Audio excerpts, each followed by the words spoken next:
Hello and a very warm welcome to this webinar. Where is the global economy headed amid global tariff uncertainty? Brought to you by Scope Ratings. My name is Keith Mullin and it's my pleasure to be your moderator today.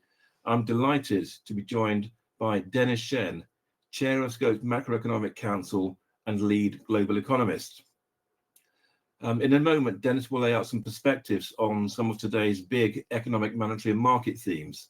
And then we'll move to Q&A.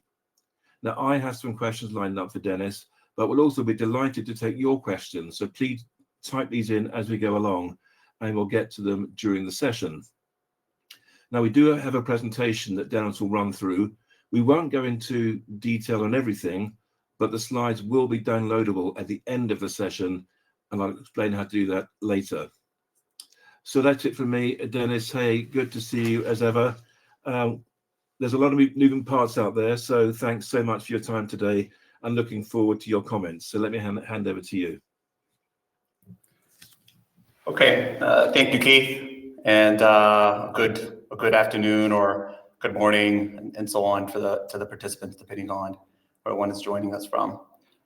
And so I think just as a matter of context, this is some of the content ahead of the global economic outlook that we have slated for publication within the forthcoming weeks.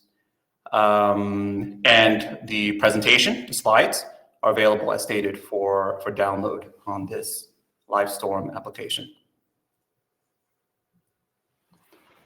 Core thematics for 2025, in terms of how we see it. Some of it included, if we start to the top left box on this slide, including certainly as pertains to tariffs, the on again, off again tariff announcements that we have seen. And even acknowledging, however, that within this back and forth, this to and fro, and the volatility in the announcements, that where we are presently, even with just the 10% baseline tariff rates that are currently in place during the negotiation phase. But even with that, we are nevertheless at the highest tariff rates that we have seen for many decades, just to keep that context in mind.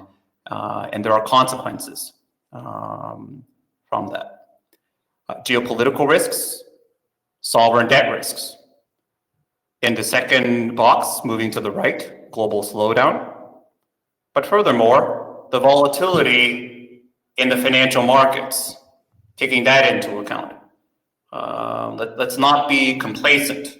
I think more recently, we have had net a period of rising markets, but with hindsight, it was only last month in the month of April that we did have multiple consecutive days with significant sell-off around the announcement of the Liberation Day tariffs.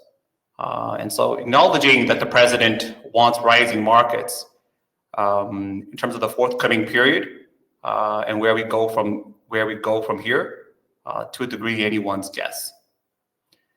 Inflation for longer, even acknowledging that there are differences depending upon which region, which market we are speaking about. And that the inflation risks within the euro area, within the euro bloc, have become more balanced. Higher steady state interest rates for longer, a longer standing theme. We'll talk about that. Tight labor markets.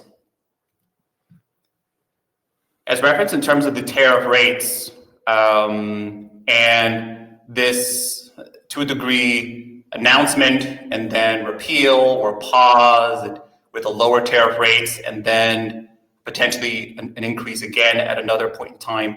And the fact that global market participants, global economists, global analysts have had to become reaccustomed to this. Because we did go 4 years absent Trump. So we have had to readapt to the tariff policies to a degree which was seen already during the first 4 years. But nevertheless, where are we today? Well, to answer that, to a degree, let's look at what the president promised, that he committed to during the campaign, because he's always been someone who fashions and he fulfills his campaign commitments. Technically, and contingent on how much one took him on his word, his commitments included 10% tariffs on everybody and 60% or above tariffs on China. Where are we today? During this momentary pause, there are 10% tariffs, 10% baseline tariffs, effectively on everybody. And we have a 30% tariff adopted currently on China. But we've also been considerably higher on China in the recent past. And so to a degree, take the president on his word, again, to a degree. And in the tariff announcements, I think as we have learned, what ought we have learned? What we have learned in part is that it is in part this interplay between the inclinations, the policy preferences, which have been held for decades, but also the campaign commitments made during the campaign that resulted in his re-election last November, but also in the interplay with the financial markets.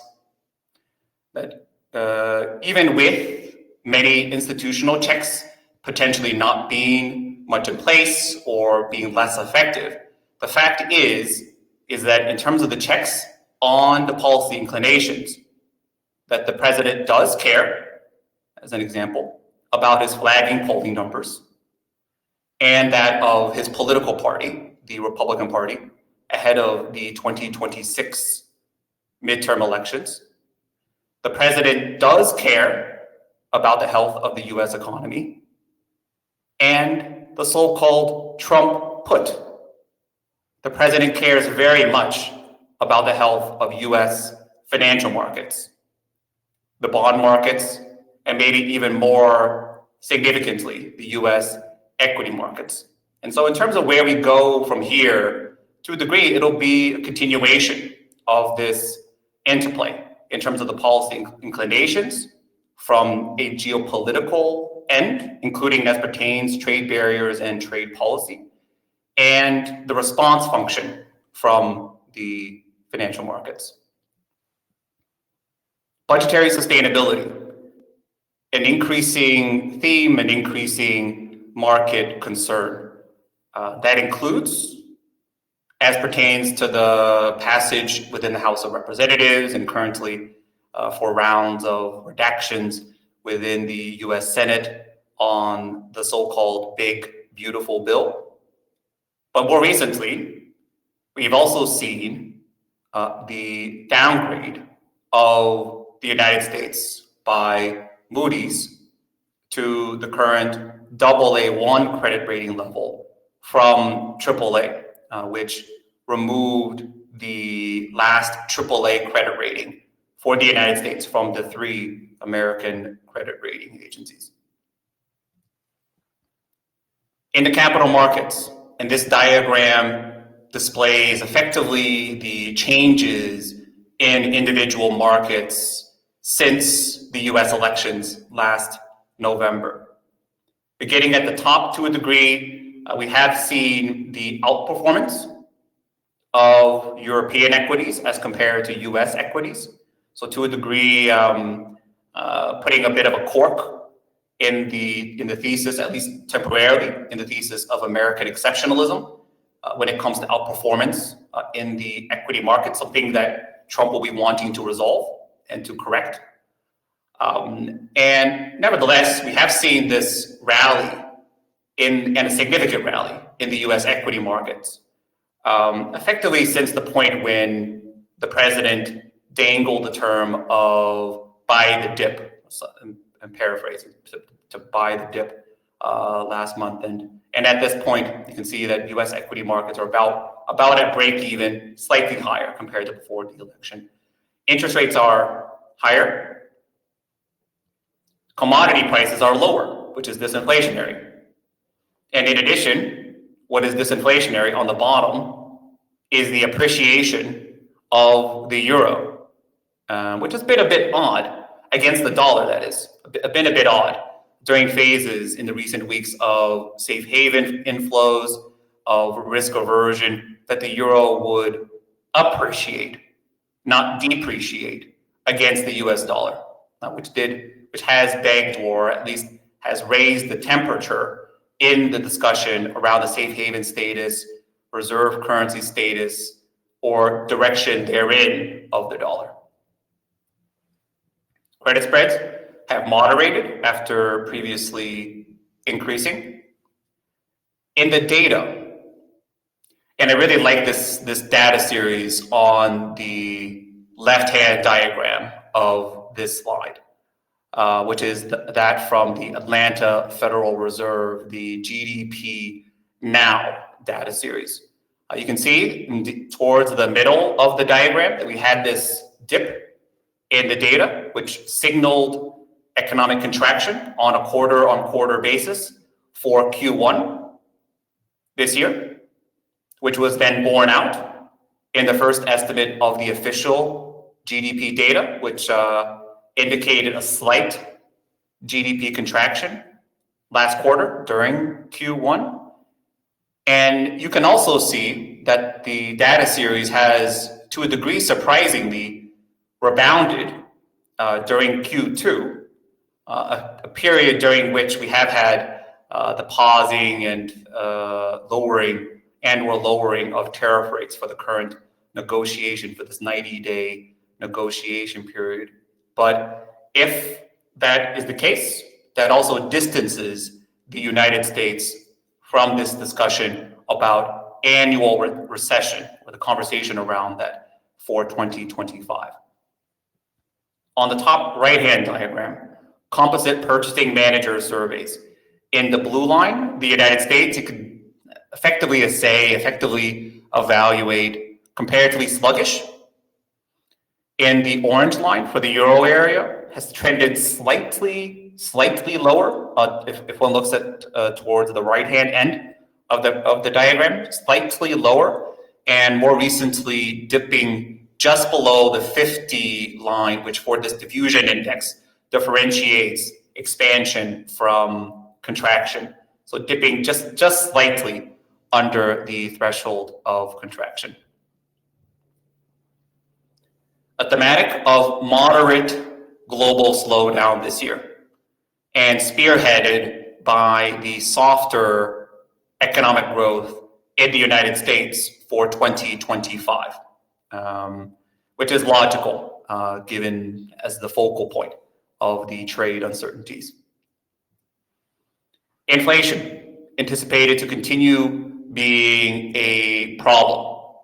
This acknowledges that, as an example for the ECB, within the euro area, that inflation risks have become better balanced, that there continue to be structural inflationary pressures since the cost of living crisis. But in addition, there are disinflationary risks from the trade tensions and the impact of those trade conflicts for inflation for the euro bloc. But nevertheless, if one is speaking about a United States, a United Kingdom, Japan, where inflation is meaningfully higher at this point in time, even given past disinflation, meaningfully higher at this point than the 2% symmetrical inflation targets. In those cases, conflation remains a continued significant issue that for central banks to contend with.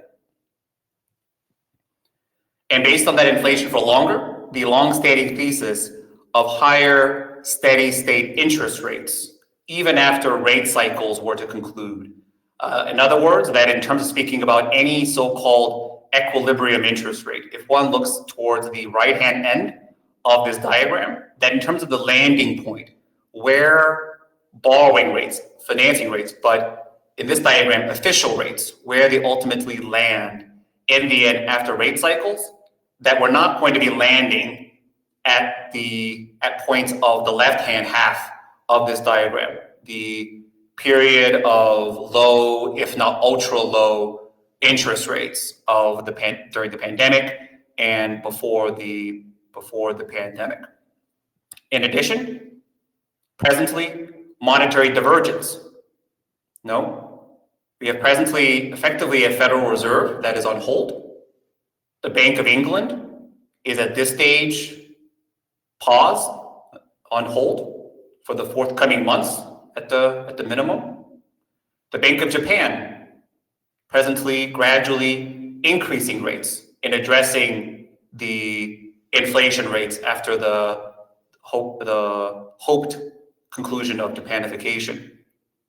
Whereas the ECB is expected to cut rates again 25 basis points next week, even if leading towards the end at this point of the rate cut cycle. And so significant divergence in monetary policies internationally. Presently, we've outlined a negative risk skew as pertains to global economic risks, looking over a medium-term horizon. And contingent and concomitant with the negative risk skew from an economic standpoint, a negative risk skew as pertains to global credit. Some of the factors that one might have in mind in making this delineation, if one looks at the bottom hand half of this diagram, in the exposition, certainly the trade uncertainties, but in addition, the volatility in the financial markets, current financial deregulation, United States, but broader than that in terms of the competitive deregulation.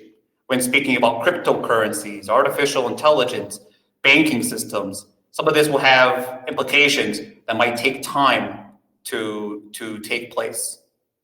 And looking over the implications then for systemic risk over a multi-year horizon. Sovereign debt risks, and in addition to geopolitics towards the bottom of the slide. Beyond Russia, Ukraine, even though highly relevant. Also looking at the Middle East, taking into account theaters that have not gathered necessarily much attention in years past, but since the re-inauguration of the president have come into the policy discussion due to this reason or that, such as Greenland or the Panama Canal. And so presently, based on this negative credit risk skew from the macro and as pertains to global credit, that's included in this diagram, but also to annotate and to reference that presently, by and large, for the individual credit sectors, that most of the outlooks that we have presently are unbalanced in terms of the skew of risks for the individual rating sectors presently in 2025, as pertains to the individual asset classes. There are exceptions. As an example, in terms of an exception, that might include the automotive corporate sector, and as well the chemicals corporate subsector. With that, I pause and I hand back to you, Keith. Thank you. Great, thank you so much for that, Dennis. A great run through there. So look, I did invite you to ask questions, so please, we've got a bit of time left. So please do type your questions into the platform and we will endeavor to answer them.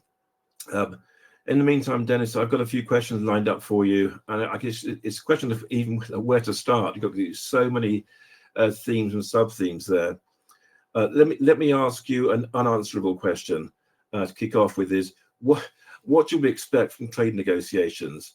And specifically, do you think the Trump administration and the European Union are likely to come to some type of trade deal? I mean, it's a good question. I do agree with your, I don't know whether you're trying to answer the question yourself, but nevertheless, the assertion that is an unanswerable question to a degree. At least I think we've learned from the past couple of weeks to not be overly confident, to take, however one wants to approach that, to take it with a little bit of a degree of a grain of salt. The fact that the mood of the main decision maker in the room changes by the day, if not by the minute, based on many factors that may go beyond even the negotiation or the specific counterparty that the tariff or the trade talks in fact pertain to. I think at some point it is likely that there'll be some form of an additional agreement or a deal between the United States and the EU. I think yes, you take as a precedent to a degree. I mean, the recent trade talks with the United Kingdom as an example, which is a light agreement in the end, and or the talks about some degree of successes or reading between the lines.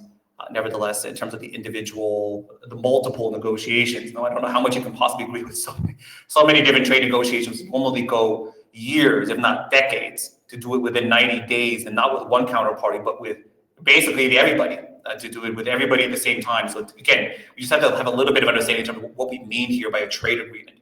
Nevertheless, it's sort of just paving over things and kind of it's sort of an agreement to continue talks almost to an extent.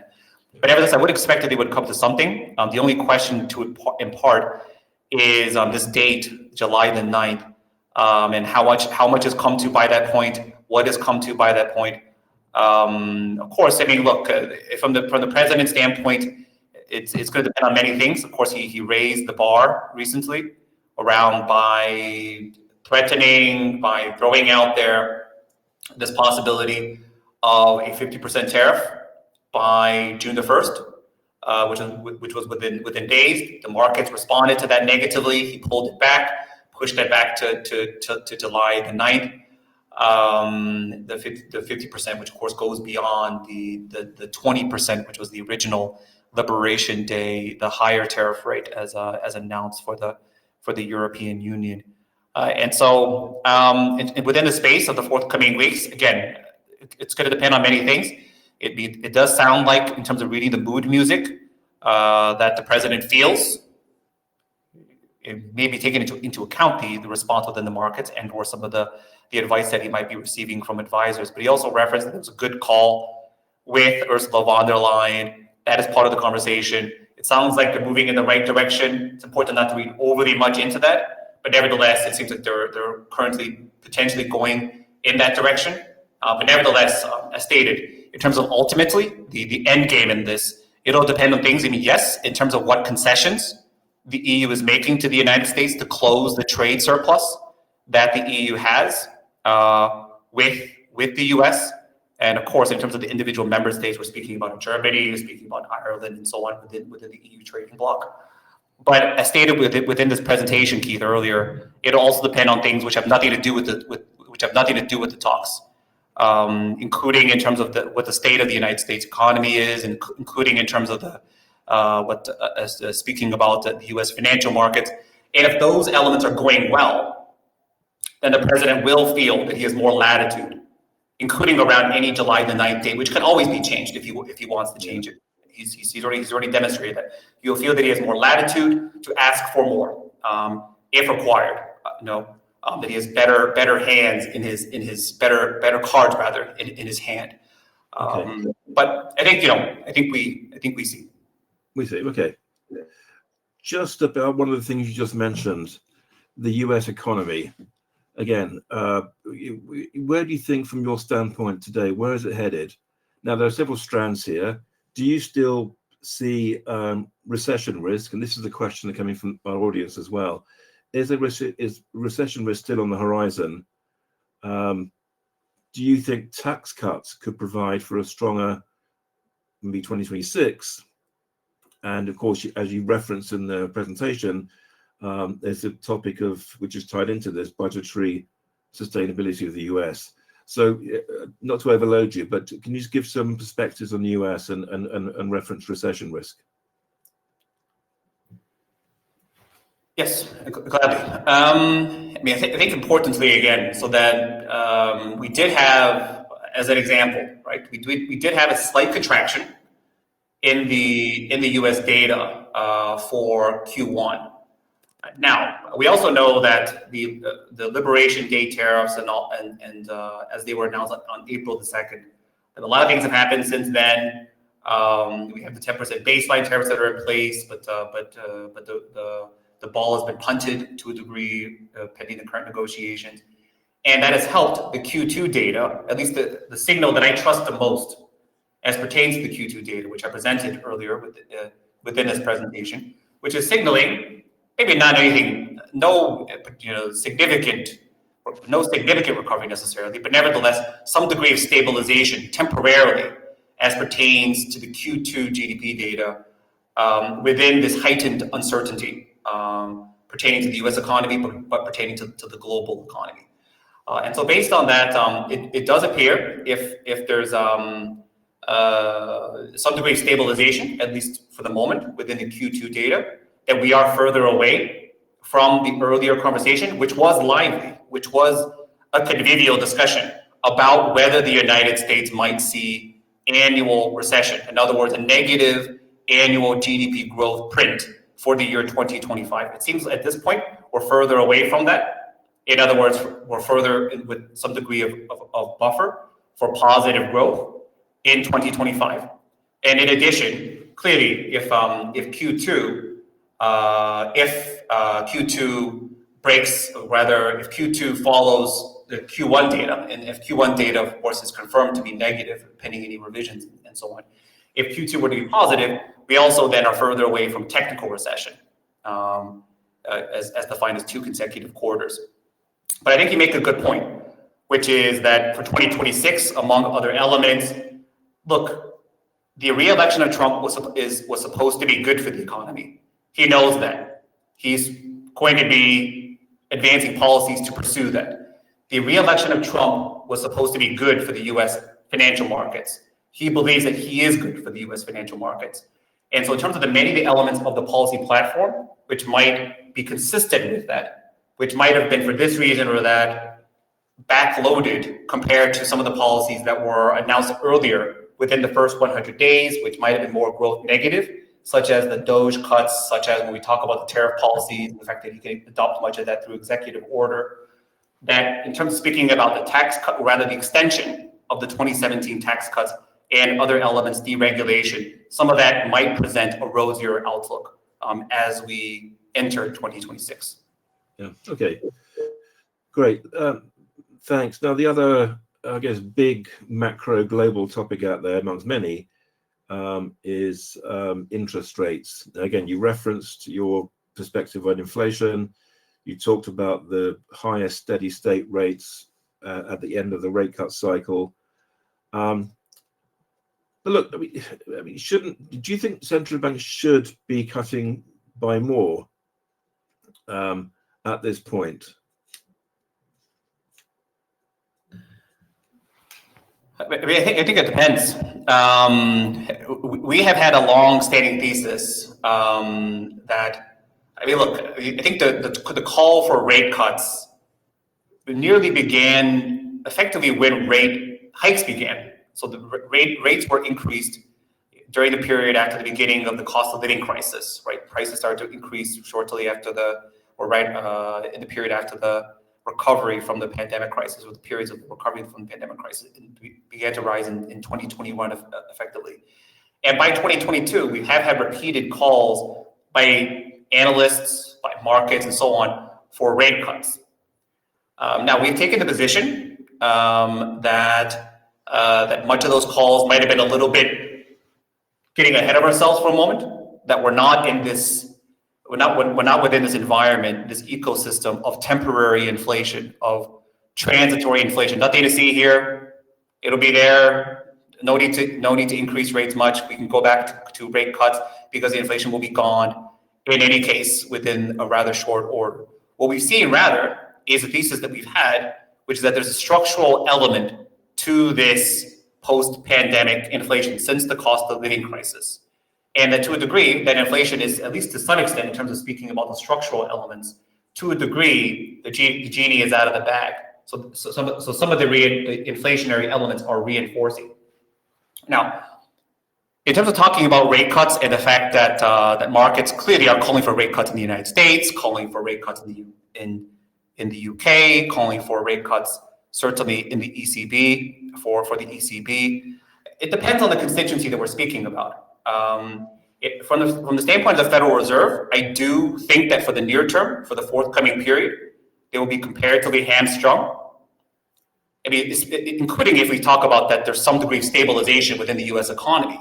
That's even going to, so that would also take one of the reasons for why they would consider a near-term rate cut off of the table to an extent.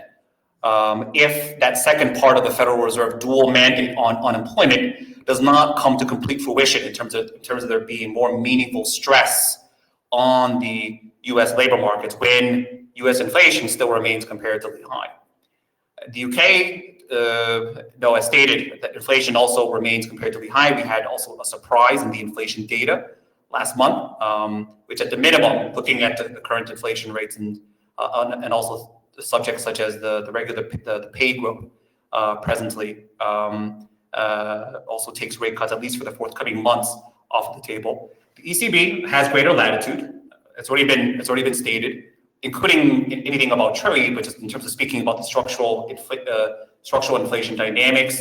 Also looking at this decline in the wage growth figure that we recently had, which was surprising in terms of the magnitude at the minimum. It does have greater latitude, and we expect the ECB to cut again next week to 2%, and potentially maybe after a temporary pause, potentially for an additional cut is our current baseline to 1.75% on the deposit rate before the end of the year. But nevertheless, because there are both inflationary and disinflationary risks, if one is looking at this from the standpoint of an ECB policymaker, they are also nearing the conclusion point of the rate cut cycle within the euro area. Yeah. Okay. All right. There's an interesting question that's come in, Dennis, from one of our esteemed audience, which is kind of an interesting one, really. You did reference we have had bouts of volatility, but that said, we've seen credit spreads going to calm down. The corporate bond market is going gangbusters at the moment. How do you explain the market underreaction despite global geopolitical and economic risks rapidly increasing? I mean, I think to a degree, I personally, I'm neither surprised necessarily, nor do I think that I would, to a degree, focus overly much on it. I think, look, markets, in terms of the expectations, we know that markets have myopic expectations. We know that there's the short-termism, and that if one is currently, at least in the recent weeks, because we were in a completely different setting. We were in a completely consecutive declines. What is going to happen from here? 100 and some odd % in terms of the tariff rates on China. Then what is the response function on China from the Chinese government? That we've had since then this cut of 115 percentage points in terms of the tariff rates, both from the United States and China, and then reciprocally. But if credit markets, if the U.S. equity markets, if European markets, and so on, are in a better place more recently within the recent weeks, I think, to an extent, again, it's simply representing that we have more recently been in a comparative risk-on mode, with some exceptions. The tariff rates that were threatened at 50% on the EU, that might have been an exception to that. We know as well that the President of the United States will be encouraging that to continue by and large. That is certainly within his portfolio. But also, in terms of the geopolitics, in terms of the trade, whatever currently is being underestimated, whatever currently is being underaccounted for by the financial markets, only bottles up risks for the longer term. If the policies go undisciplined, if the policies go absent the necessary response by the markets in terms of signaling that this is in fact an issue, whether, irrespective to a degree, in terms of which national government is adopting, that only means that the systemic risks looking over a multi-year horizon, as referenced, might become more meaningful. Right. Okay. Another question, Dennis, from our audience. I'm not sure this is a curveball question, but is the U.S. Treasury losing confidence in global markets to any significant degree? I'm not sure entirely sure what the intent of the question is, but I think you can find what is referring to. Yeah, I think it could be a good question. It depends on what we mean by that. Whether we mean that the U.S. Department of the Treasury is for any reason losing trust in the markets, or whether the markets are losing trust in the U.S. Treasury. I mean, in terms of Treasury losing trust in the markets, I mean, we know that in terms of the response function from the U.S. government, whether we're speaking about the Treasury Secretary Scott Bessent, certainly in terms of Trump, that look, I mean, of course, it's taken highly seriously and meaningful for implications for the economy, for implications in terms of for many of the counterparties, which of course are highly invested within the U.S. equity markets. Of course, we know that as an example, there's been this conversation from some circles about the U.S. Treasury market, about taxing, about imposing a levy on foreign holders of U.S. government debt. Again, hopefully our better angels will be on the side in terms of countenancing and suggesting otherwise. But nevertheless, so there's been some of that conversation taking place. But nevertheless, only to state that yeah, I think the markets and all this certainly very much included in the calculus of the government. Yeah. Okay. There's a question here again from the audience, which essentially moves off the economic theme, perhaps more towards a sort of, I guess, small p political theme. And the question is this: with the new era of crony capitalism taking place in the USA, do you think Europe will play the game? Again, it's a question of how you interpret the question, but any immediate thoughts? We can park it. I think if the question is effectively whether Europe would follow suit in terms of the policy changes within the United States, that would rub off on other parts of the world, including in terms of given the divisions currently in terms of the transatlantic alliance, in terms of the much more multipolar world that we're living within the traditional alliances, speaking about from a geoeconomic, from a geopolitical standpoint, and the significant changes, and the fact that to a degree, of course, that the European Union and Europe, of course, in terms of from the standpoint of democracy, rule of law, speaking about anti-corruption, many of these elements, given some of the policy announcements that we have across the Atlantic, that the EU has that much more work to do, that much more work on its table to do in terms of being the right example, being the right paragon, in terms of economic history and what side of economic history we are on. And the conversation about democracy and autocracy and all the elements in between, institutions against illiberal institutions, and so on in this period since the Second World War. That much more work to do.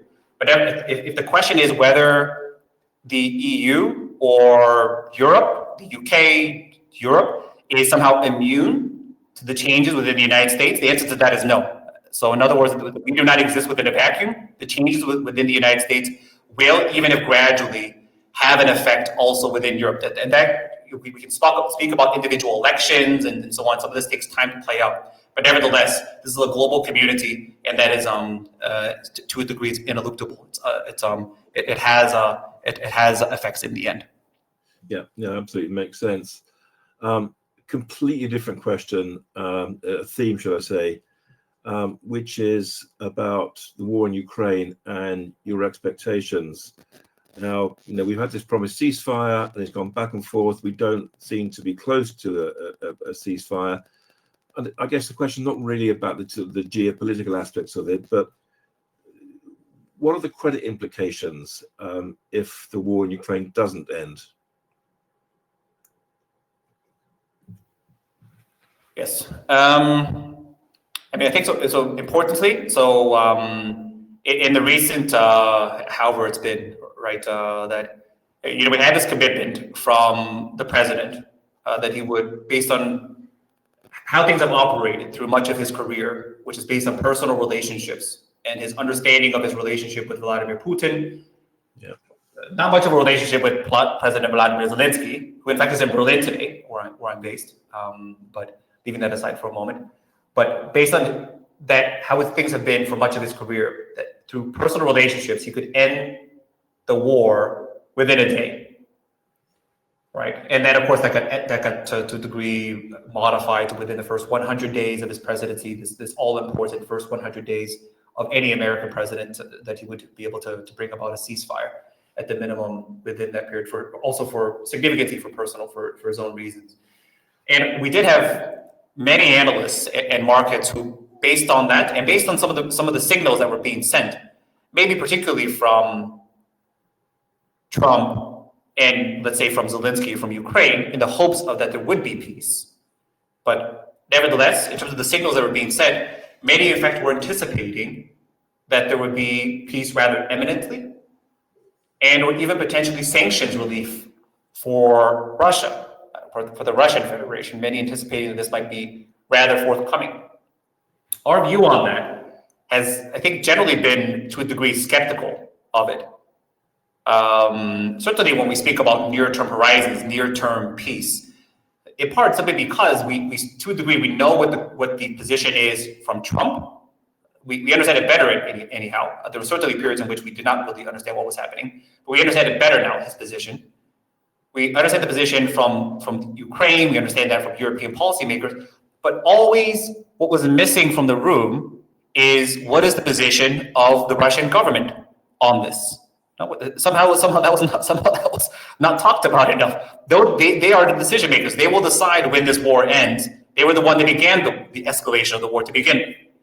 But in terms of if the war were to last for longer, and we'll see in the forthcoming period in terms of the duration, the longevity of things, and all that, to a degree it's sort of the same old. To a degree, because we've had the war escalated, the full-scale war effect since February of 2022 at this point, which is longer than 3 years. What would be the most meaningful from a credit standpoint, or among the most meaningful from a credit standpoint, is if the war were to end on terms that would be favorable to the Russian government. For one to have one's cake and to eat it. That would then, in terms of the geopolitical risk for the remainder of the region and so on, meaningful. And certainly, if they were to receive sanctions relief and to be rewarded for the actions since 2022. But in this current in the current state of play, which is the protracted conflict on the sovereign territory of Ukraine, probably the most meaningful certainly are the implications for Ukraine. And we've seen that in terms of more recently, as the sanguine optimism around near-term peace has faded, at least for the moment, has faded to a degree. We've seen a response, as an example, within Ukrainian Eurobond markets. Yeah, absolutely. Okay, we need to close in a second, but then if I can just give you one more question, is coming from our audience, which again, it's we've had higher bond yields in Japan. Bank of Japan continues to increase rates. What do you think higher Japanese rates might mean for global bond allocation? We'll see a big diversion of fund flows, fixed income fund flows, into the Japanese market, into the yen? I think it makes it more attractive compared to the history, which is what effectively for 0% interest rates, or very, very close to zero, negative rates during the period of the decades of the deflation risk pertaining to Japan. And so given this current recent trajectory and what is hoped to be the success, I think the Japanese government has not concluded at this point, which I think is prudent, to not conclude that Japanification has ended, that the deflation risks of the past have concluded to an extent. But nevertheless, that there are good signals from that that we have had positive inflation for a number of years already at this point, headline and core, and that interest rates are, as stated, have risen more meaningfully in response to that. And of course, the Bank of Japan is very, very gradually withdrawing the exceptional degree of accommodation that has been provided. Yeah. And so that ought to make Japanese markets more attractive, including as pertains to the yen compared to past history. In terms of how much of a dent that makes, as an example, to the yen as a reserve currency internationally, I think it also has an effect on that. Given at this moment, this trajectory of de-dollarization, and then where one allocates one's safe haven assets, and within the limited alternatives that one might have, and the yen might be one that might benefit to some degree. Yeah. Okay. Cool. On that basis, I am going to close the session, Dennis, because I've run out of questions. Although we could go for hours, but in the interest of our audience's attention and concentration, I think that we come to the end of the audience questions as well. I think we should close the session. Thank you so much we've been around the world there and covered a number of major macro themes. And so I did promise that I would let you know to our viewers how to download the presentation. And so if you go to the bottom of the screen and click on apps on the right-hand side, handouts pops up. You click on handouts and you will see the PDF there with a download button. And so I'll give you just a few seconds to do that. While thanking all our viewers for your time today. Thanks for tuning in. Thanks for the great questions. Now, clearly, I think as I referenced at the beginning, this is a movable feast. Everything that Dennis discussed today is subject to change at short notice, depending on how events turn out. One thing you can be sure of is Dennis and all of the colleagues at Scope are watching events very closely. And to the extent it makes sense to do another session like this, we will do exactly that. So please stay tuned. So thanks again, Dennis. Enjoy your afternoon. And again, thank you for being such a good sport. So it's goodbye from us.